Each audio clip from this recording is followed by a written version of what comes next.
Hi viewers, welcome to our channel. ప్రస్తుతం మనతో పాటు దాము భారతి గారు సీనియర్ జర్నలిస్ట్ ఉన్నారు. వారితో ఒకసారి మాట్లాడదాం. సార్ నమస్కారం సార్. నమస్తే. సార్, సుప్రీంకోర్టులో జానీ మాస్టర్కి ఊరట కలిగింది అని అంటున్నారు సార్. అంటే బెయిల్ మీద రీసెంట్గా బయటకు వచ్చారు. ఆ బెయిల్ని క్యాన్సిల్ చేయాలని సుప్రీంకోర్టులో ఒక పిటిషన్ వేశారు. అయితే ఆ పిటిషన్నే కొట్టేశారు. బెయిల్ మేము క్యాన్సిల్ చేయమని చెప్పేసి సుప్రీంకోర్టు చెప్పినట్టుగా వార్తలు వినిపిస్తున్నాయి సార్. అసలు ఎవరు ఈ బెయిల్ క్యాన్సిల్ చేయని పిటిషన్ వేశారు? మరి ఏం జరిగింది కోర్టులో? బెయిల్ క్యాన్సిల్ చేయకపోవడానికి కారణం ఏంటి సార్?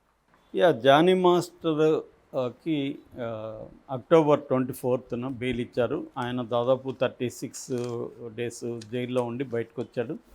సో యాక్చువల్గా ఆయన మీద పెట్టిన కేసులు సివియర్ కేసులు, ఒకటేమో 376 ఐపీసీ, అది వచ్చి రేప్ కేసు అనమాట. అది కాకుండా 506, 323 అంటే క్రిమినల్ ఇంటిమిడేషన్ కావచ్చు, గాయపరచడం కావచ్చు, ఇటువంటికి సంబంధించిన సెక్షన్లు.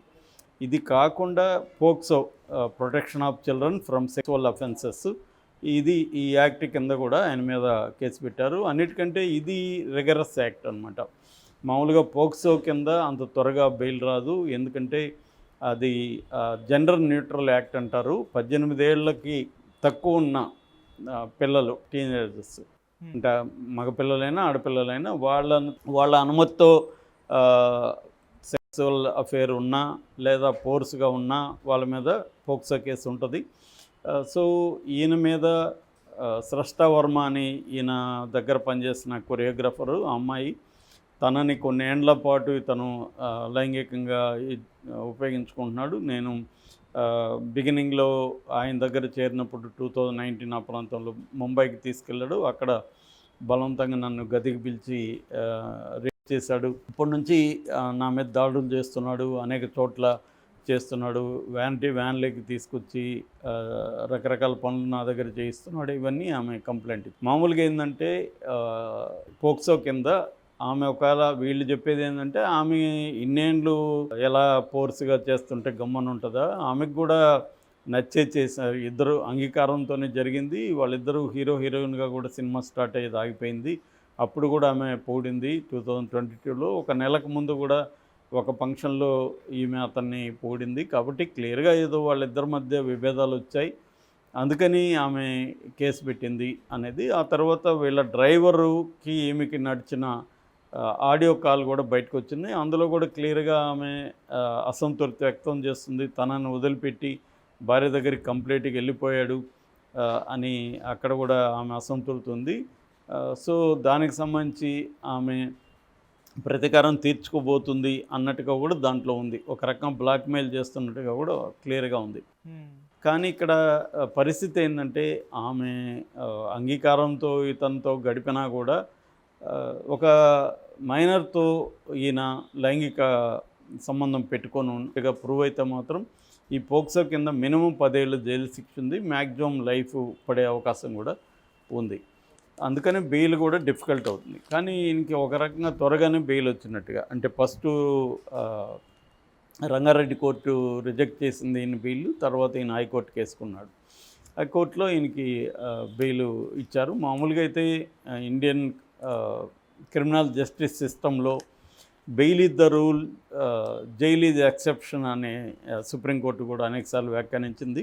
అంటే ఏ సందర్భంలో బెయిల్ రిజెక్ట్ చేస్తారంటే ఈ వ్యక్తి ఫ్లైట్ రిస్క్, అంటే విదేశాలకు పారిపోతాడా, 2 సాక్ష్యాల్ని తారుమారు చేస్తాడా, సాక్షుల్ని బెదిరిస్తాడు లేదా ప్రలోభ పెడతాడు. ఈ 3 కారణాలతో జనరల్గా బెయిల్ని రిజెక్ట్ చేస్తారు.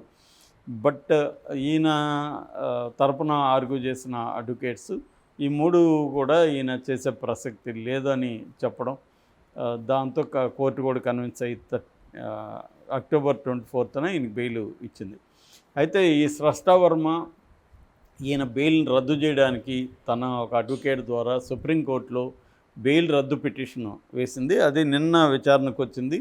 అక్కడ బేలాయం త్రివేది, సతీష్ చంద్ర మిశ్రా, ఈ ద్విసభ్య ధర్మాసనం, ఈ 2 జడ్జిలతో కూడిన ధర్మాసనం విచారణ జరిపి మేము హైకోర్టు తీర్పులో జోక్యం చేసుకునే పరిస్థితి మాకు లేదు, మేము చేసుకోము, హైకోర్టు అవన్నీ పరిశీలించి హైకోర్టు బెయిల్ ఇచ్చి ఉంటుంది, దాన్ని మేము చెయ్యము అని డిస్మిస్ చేసింది ఆ పిటిషన్ని. ఓకే.